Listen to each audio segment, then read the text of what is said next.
Olá, graça e paz. Sejam bem-vindos, sejam bem-vindas ao Caminho Cronológico. Eu sou o Paulo Santos e aqui nós não apenas lemos as Escrituras, nós percorremos a história de Deus com a humanidade na sequência em que os fatos aconteceram. Nosso objetivo é tirar as peças do quebra-cabeça e enxergar o plano perfeito do Criador do início ao fim.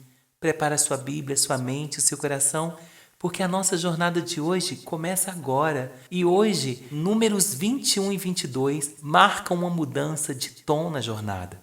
Israel para de andar em círculos e começa a vencer batalhas, mas também enfrenta um tipo de guerra diferente, a guerra espiritual e a astúcia de um profeta chamado Balaão. Então, vamos juntos? Números 21. A derrota do rei de Arade. O rei cananeu de Arade, que morava na região sul de Canaã, soube que o povo de Israel vinha vindo pelo caminho de Atarim.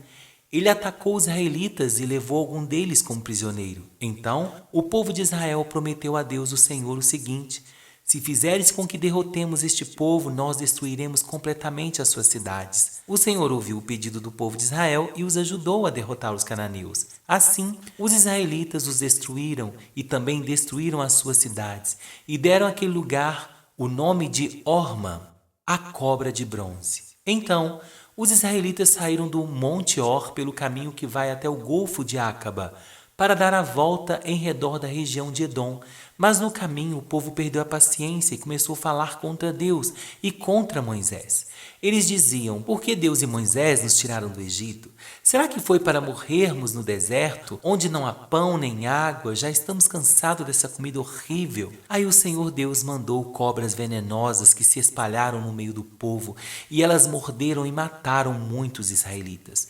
Então o povo foi falar com Moisés e disse: nós pecamos, pois falamos contra Deus, o Senhor, e contra você. Peça a Deus que tire essas cobras que estão no meio da gente. Moisés orou ao Senhor e em favor do povo, e ele disse: faça uma cobra de metal e pregue num poste. Quem for mordido deverá olhar para ela e assim ficará curado. Então Moisés fez uma cobra de bronze e pregou num poste. Quando alguém era mordido por uma cobra, olhava para a cobra de bronze e ficava curado. Do Monte Or até o Vale dos Moabitas. Aí os israelitas partiram e acamparam em Obote. Depois saíram de Obote e acamparam nas ruínas de Abarim, no deserto, a leste do território de Moabe. E partiram dali e acamparam no vale de Zered. Dali, eles saíram e acamparam na margem norte do rio Arnon, no deserto que vai até o território dos amorreus. O rio Arnon é a divisa do território de Moabe com os dos amorreus. É por isso que o livro das batalhas do Senhor Deus diz assim: a cidade de Vaeb, na região de Sufa e os vales, o rio Arnon e a descida dos vales que vão até a cidade de Ar, na direção da fronteira com Moabe. Dali eles foram para um lugar chamado Beer, onde o Senhor disse a Moisés: reúna o povo e eu darei água a todos. Então o povo de Israel cantou essa canção: ó poço, faça brotar a sua água, e nós a saudaremos com uma canção. Este poço foi cavado pelos líderes, foi aberto pelos chefes do povo, com seus bastões de comando e com seus bordões. Do deserto, eles foram para Matana. De Matana, foram para Naliel. De Naliel, para Bamote. E de Bamote, para o vale que fica no território de Moabe, debaixo do pico do monte Pisga, de onde se avista o deserto. Vitória contra Seom e Og. Então o povo de Israel mandou mensageiros para dizerem a Seom, o rei dos amorreus, o seguinte: deixa-nos passar pelo seu país, não passaremos pelos campos nem pelas plantações de uvas.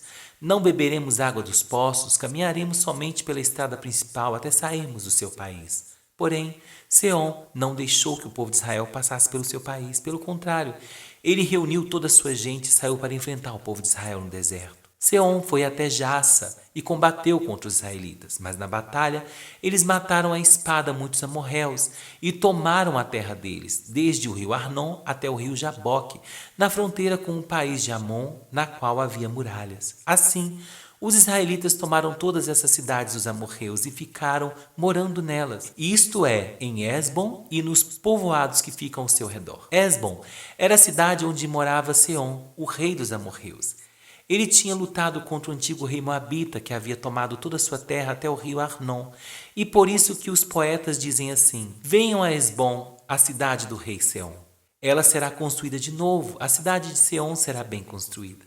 pois saiu fogo de Hesbom, saiu uma chama da cidade do rei Seom. O exército foi o fogo que destruiu a cidade de Ar, em Moabe, e devorou os montes do alto Arnon.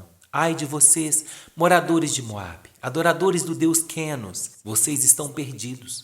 O seu Deus deixou que os seus soldados fugissem e que as suas filhas fossem entregues para serem escravas de Seom, o rei dos amorreus. Mas agora acabou o poder de Hesbom até Dibom. Tudo está destruído, Nofa está em ruínas e o fogo chegou até Medeba. Assim, os israelitas ficaram morando na terra dos amorreus. Depois, Moisés mandou gente para espionar a cidade de Jazer. Em seguida, conquistaram os povoados que ficaram ao redor de Jazer e expulsaram todos os amorreus que moravam ali. Então, os israelitas voltaram e subiram pelo caminho de Bazã. E Og, o rei de Bazã, saiu para atacá-los em Eidrei. O Senhor Deus disse a Moisés: não tenha medo dele, pois vou entregar nas suas mãos o rei, o seu povo e a sua terra. E você deverá fazer com ele o mesmo que fez com Seom, o rei dos amorreus, que morava em Hesbom. Assim, os israelitas mataram Og, os seus filhos e todo o seu povo. Não escapou ninguém, e tomaram a terra deles. Números capítulo 22. Balaque envia mensageiros a Balaão. Os israelitas partiram e acamparam nas planícies de Moabe, a leste do rio Jordão, e na altura de Jericó, que ficava no outro lado do rio.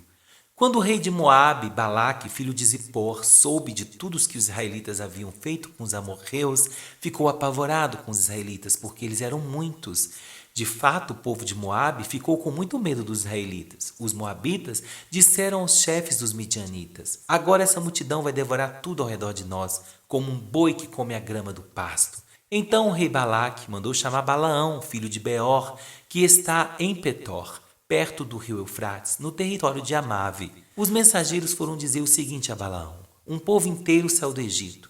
Está espalhado por toda a terra e agora veio morar perto de mim. Eu lhe peço que venha logo para amaldiçoar esse povo, pois eles são mais poderosos do que eu. Talvez assim eu possa derrotá-los e expulsá-los daqui. Eu sei que quando você abençoa alguém, esse alguém fica abençoado, e se você amaldiçoa, fica amaldiçoado. Então, os chefes moabitas e midianitas foram levando consigo dinheiro para pagar as maldições. Eles chegaram ao lugar onde Balaão estava e entregaram a mensagem de Balaque. Balaão respondeu o seguinte: fiquem aqui essa noite e amanhã eu contarei a você o que o Senhor me disse. Então os chefes moabitas ficaram com Balaão.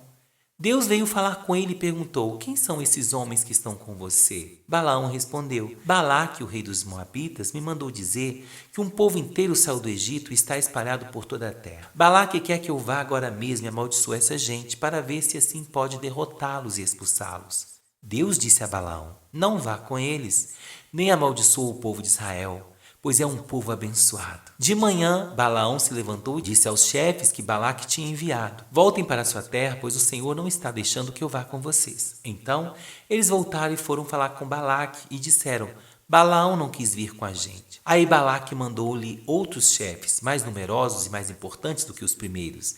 Eles foram falar com Balaão e disseram: eu, Balaque, filho de Zippor, peço que venha logo até aqui. Como pagamento, eu lhe darei muitas riquezas e tudo mais que você quiser. Por favor, venha e me faça o favor de amaldiçoar esse povo. Balaão respondeu: mesmo que Balaque desse todo o ouro e toda a prata do seu palácio, eu não poderia fazer coisa alguma, grande ou pequena, que fosse contra as ordens do Senhor meu Deus. Mas agora peço que vocês também fiquem aqui esta noite, para que eu possa saber se o Senhor tem mais alguma coisa para me dizer. E durante a noite o Senhor Deus apareceu a Balaão e disse: já que esses homens vieram chamá-lo, apronte-se e vá com eles, mas faça apenas o que eu disser. Portanto, no dia seguinte Balaão se aprontou, pôs os arreios na sua jumenta e foi com os chefes moabitas. Balaão, a jumenta e o anjo. Deus ficou irado porque Balaão foi. Balaão ia montando na sua jumenta e 2 dos seus empregados o acompanhavam. De repente, o anjo do Senhor se pôs na frente dele no caminho para barrar a sua passagem.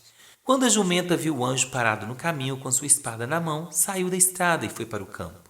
Aí Balaão bateu na jumenta e a trouxe de novo para a estrada. Então o anjo do Senhor ficou numa parte estreita do caminho, entre 2 plantações de uva, onde havia um muro de pedra de cada lado. Quando a jumenta viu o anjo, ela se encostou no muro, apertando o pé de Balaão. Por isso Balaão bateu de novo na jumenta.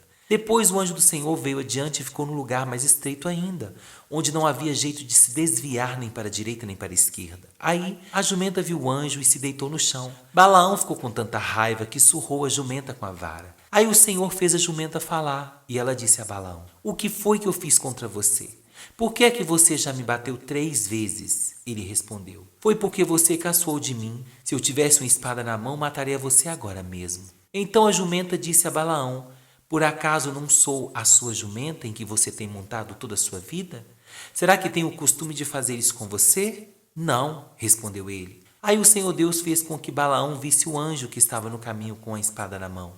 Balaão se ajoelhou e encostou o rosto no chão. O anjo do Senhor disse: "Por que você bateu 3 vezes na jumenta? Eu é que vim como se fosse seu inimigo para fazer você voltar, pois você não devia estar fazendo essa viagem. Mas a sua jumenta me viu e se desviou 3 vezes de mim. Se ela não tivesse feito isso, eu já teria matado você e ela teria ficado viva."